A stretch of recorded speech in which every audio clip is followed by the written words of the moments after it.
Let's talk about gender, sex, and identity. You hear these words all the time, right? They're everywhere. But what do they actually mean? Sometimes they can feel kind of complicated, even tangled up. But getting a handle on them is absolutely crucial to understanding ourselves and, well, the world around us. So let's jump in and untangle this. Okay, picture this. A building's on fire. A firefighter rushes inside, and a few moments later, they come back out carrying someone to safety. They're a total hero, right? Covered in soot, gear all torn up. Now, when they take off their helmet, what do you see? If you're surprised to see the face of a woman, you're not alone. The thing is, without even thinking about it, most of us automatically picture a man. Why is that? Well, that little flicker of surprise, that automatic picture in our heads, it comes from a kind of social script, like an invisible set of rules and expectations that quietly guides how we see everything. So in this explainer, we're going to pull back the curtain and make that script visible.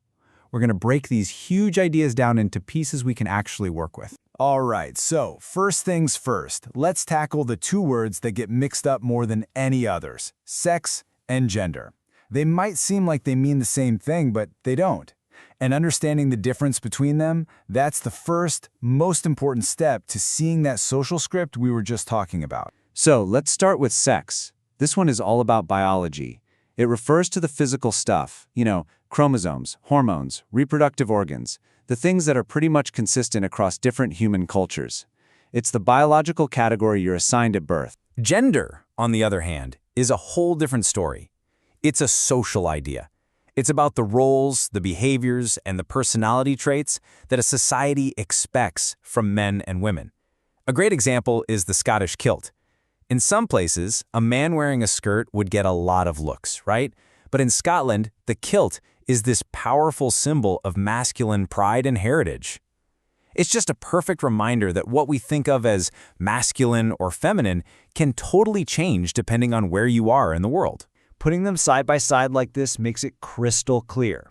Sex is biology, pretty much universal. Gender is cultural, defined by our actions, and it varies all over the place. At its core, it's the difference between the body you're born with and the roles you're taught to play. Okay, so we've got biology separate from social roles. Now we can bring in this really powerful third layer, our own personal sense of self. This is where identity and expression enter the picture. Gender identity is completely internal. It's your own deep, personal feeling of who you are, whether you feel like a man, a woman, maybe both, or neither. It's this gut feeling that has nothing to do with the biological sex you were assigned when you were born. Now, to really talk about identity, a few words are super helpful. Someone is transgender if their internal gender identity is different from the sex they were assigned at birth. On the flip side, someone is cisgender if their identity lines up with their assigned sex. The word intersex is used to describe natural variations in biological sex characteristics. And all of this is totally separate from gender expression, which is just how any of us shows our gender to the world, through our style, our haircut, our mannerisms. And believe me, this isn't just a bunch of academic talk. These definitions have massive, real-world power. I mean, this quote from a huge U.S. Supreme Court case shows that how we understand sex and gender is right at the center of today's legal battles over civil rights and workplace discrimination. So we have sex, which is our biology, and we have gender, which is our social role and our identity. Now we can add the last big piece to our puzzle, sexuality. And it is so important to remember that who you're attracted to, your sexual orientation, is a totally separate thing from your sex and your gender. Sexual orientation is really just about who we're drawn to, physically, emotionally, mentally. We have a lot of labels for this, like heterosexual, homosexual, or bisexual. And then for some people who might identify as asexual, that kind of sexual attraction just isn't part of their experience. Way back in the 1940s, a researcher named Alfred Kinsey totally challenged the idea that you were just one thing or the other. He came up with this scale suggesting that sexuality isn't a simple binary, but it exists on a whole spectrum. This was a completely revolutionary idea at the time, and it changed everything about how we talk about human attraction. And this quote from Kinsey himself just says it all, doesn't it? He argued that human nature in all its messy glory is a spectrum, not a bunch of neat little boxes. It's just a great reminder that while labels can be helpful, they can never tell the whole story of a person's experience. Okay, so we've got all these different concepts on the table. Sex, gender, identity, sexuality. But the big question is, how do we learn all this stuff? Where does that social script we talked about at the very beginning even come from? Let's take a look at how society starts teaching us these roles pretty much from day one. Sociologists have identified 4 main agents of socialization. These are the big, powerful forces that teach us all the social norms. It starts with our family, then it gets reinforced at school and by our friends, and then it's just blasted at us everywhere by the media. Each one plays a huge part in handing us that gender script. Let's look at a super simple, real-world example. Toys. I mean, we've all seen this. Go down a toy aisle. From a really young age, there's a clear split. Boys get toys that encourage things like building and competition. Girls get toys that encourage nurturing and playing house.